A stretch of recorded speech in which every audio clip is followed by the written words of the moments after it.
La crisis del este asiático y de cómo la política y el FMI llevaron al mundo al borde de un colapso global. Primero, vamos a hablar del FMI, que es el Fondo Monetario Internacional. Es un organismo internacional que le permite a las economías de los países desarrollados controlar las economías de los países más pobres en todo el mundo. Este fue creado en 1944 después de la Segunda Guerra Mundial. El sistema monetario internacional se centró en el dólar como moneda oficial, usando un esquema de tipo de cambio fijo en relación al dólar que mantiene una paridad fija con el oro. Cada país miembro debe pagar una cuota financiera establecida por el mismo FMI. Según el tamaño de su economía y basado en el monto, se determinarán los votos que tiene cada uno en la toma de decisiones. Por ello, las votaciones las deciden las grandes potencias lideradas principalmente por los Estados Unidos de Norteamérica. En 1997 tuvo lugar una crisis económica, la más grande registrada desde la Gran Depresión. Esta crisis se extendió desde Asia hasta Rusia y América Latina. Las políticas implementadas por el FMI ante esta crisis agravó más la situación cuando realmente debió prevenir y manejar este tipo de situaciones. Las políticas del FMI se basan en un sistema conocido como rescate financiero, basados primordialmente en prestar dinero a las naciones que ameriten salvar su economía, endeudándolas con el FMI, haciéndolas dependientes de este al adquirir deudas que son muy difíciles de pagar, ya que las mismas se incrementan desproporcionalmente. En medio de la crisis de 1997, el FMI trató de implementar esta política financiera en los países del este asiático. Tal es el caso de Japón, China, India, Corea del Sur, Taiwán, Hong Kong y Singapur, cambiando el préstamo de dinero con condiciones y la supuesta finalidad de rectificar los problemas causantes de la crisis. Esto incluía tipos de intereses más altos, recortes de gastos públicos y subida de impuestos, además de reformas estructurales de las economías de los países dependientes de los préstamos. De esta manera, subyugando a los países a renunciar en parte a la soberanía de sus economías, debilitando sus sistemas democráticos. De esta manera igualmente el FMI se transformó más en parte del problema que en una solución viable. Ante la crisis de 1997, los países del este asiático no necesitaban capital adicional debido a que estos estados poseían una alta tasa de ahorro, pero a pesar de esto, se insistió en la liberación de la cuenta de capital. Estas situaciones condujeron a grandes quejas en contra de las políticas del FMI, pues indujeron las crisis económicas, además que colocó al borde del abismo a los países en desarrollo, ya que estimuló, incluso insistió en la liberación financiera y de los mercados capitales. El FMI durante la crisis del este asiático, entre tantos errores, fue evidente el de empobrecerse a uno mismo. Esta teoría parte de la premisa de empobrecer al vecino, basada en que los países recortaban sus importaciones e incrementaban las exportaciones, creando recesión económica a los países vecinos. En el este asiático se tomaron medidas erradas, produciendo frenazos económicos masivos, bajando renta y reduciendo importaciones, con lo cual los países obtuvieron recursos para pagar a los acreedores foráneos, expandiendo de esta manera las reservas y logrando el empobrecimiento propio de cada país.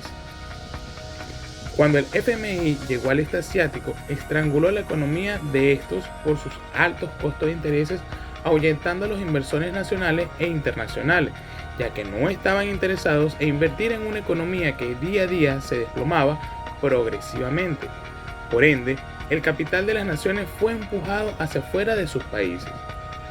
En medio de este tumultuoso panorama, las naciones del este asiático diseñaron un mecanismo muy parecido al FMI, basado en la misma política, el cual no tuvo éxito y fue criticado directamente por el mismo FMI.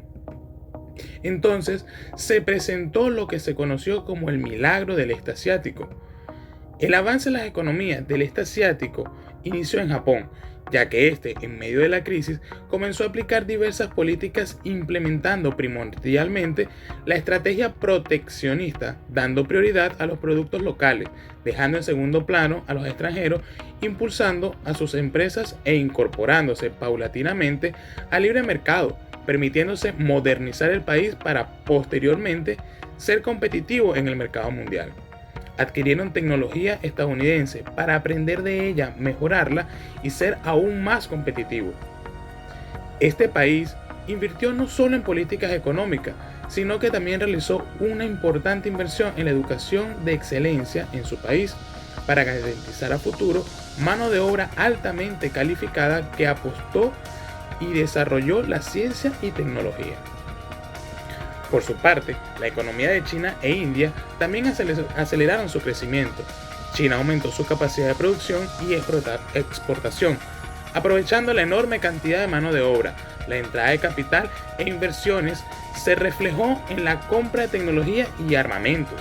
A pesar que la calidad de vida en estos países ha mejorado, hoy por hoy aún existe alto índice de pobreza en gran parte de estas regiones, mientras que en India logró disminuir su deuda interna y externa mediante políticas neoliberales, volviéndolos más competitivos en el mercado, aumentando de esta manera las exportaciones y la inversión extranjera. Corea del Sur, Taiwán, Hong Kong y Singapur, conocidos como los tigres asiáticos, comenzaron a presentar índices de desarrollo económico basado en la exportación manufacturera con destino a los países desarrollados, en especial Corea del Sur, que ha sido pionero en las altas tecnologías ascendentes, esto gracias a la buena administración de sus ganancias. El secreto del crecimiento exponencial de estos países está basado en las políticas de libre mercado. Las premisas que plantea este tipo de políticas va desde la libertad de comercio, impuestos bajos, una moneda estable y libertad para crear empresas y flexibilidad laboral. Este crecimiento económico en el este asiático se propició en estos países, no adoptando las políticas impositivas y capitalistas planteadas por el FMI, sino que apostaron por su dinámico sistema de ahorro. De haber tomado la vía alternativa propuesta por Occidente, y el FMI y la economía mundial hubiese sucumbido y caído en el abismo de errores basados en deudas impagables, como le pasó a América Latina lamentablemente, que no pudo huir de las garras aniquiladoras de estas políticas dependientes, pues los mayores récords de deudas al FMI se encuentran en Latinoamérica, especialmente Argentina, que es el país más endeudado con el FMI en la actualidad. A futuro, podemos decir que la filosofía de endeudamiento del FMI y la soberanía de elección que propició el milagro del este asiático debe servir como ejemplo a las naciones y sus mandatarios para ejercer una política progresista en la que se apueste por la exportación de productos más que la importación de los mismos. Una deuda no puede pagarse endeudándose aún más. Con entes capitalistas internacionales es imperativo que las políticas de producción se reorganicen y orienten el desarrollo a la exportación. Para lograr este cometido es necesario el cese de la corrupción y se imponga drásticamente el desarrollo macroeconómico en las naciones. En el este asiático no predomina la democracia y en algunos casos sus sistemas de gobierno son socialistas, tal es el caso de China. Sin embargo, fue un país que pasó de la pobreza a despuntar conjuntamente a la par con una gran potencia como los Estados Unidos. La reforma económica en su país y el aprovechamiento de los recursos, tanto humanos como de capital, fue muy relevante. También un vivo ejemplo es Japón, que apostó a la educación sembrando una semilla, la cual depositó su fe a futuro, y hoy por hoy se ven los resultados. El FMI en las naciones no debe presentar una alternativa ni salvavidas, pues realmente representa un pacto que hunde más las naciones, comprando su capacidad de progresión, presentando un retraso en las economías locales.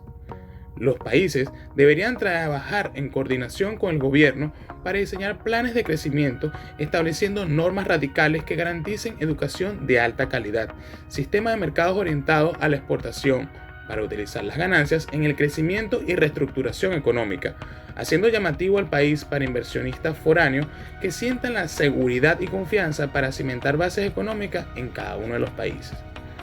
Se debe implementar políticas proteccionistas de las industrias locales para posteriormente, poco a poco, abrirse hacia el sector exterior y así aprovechar las ventajas del libre comercio sin sustituir el sector privado, sino más bien trabajar en conjunto con él.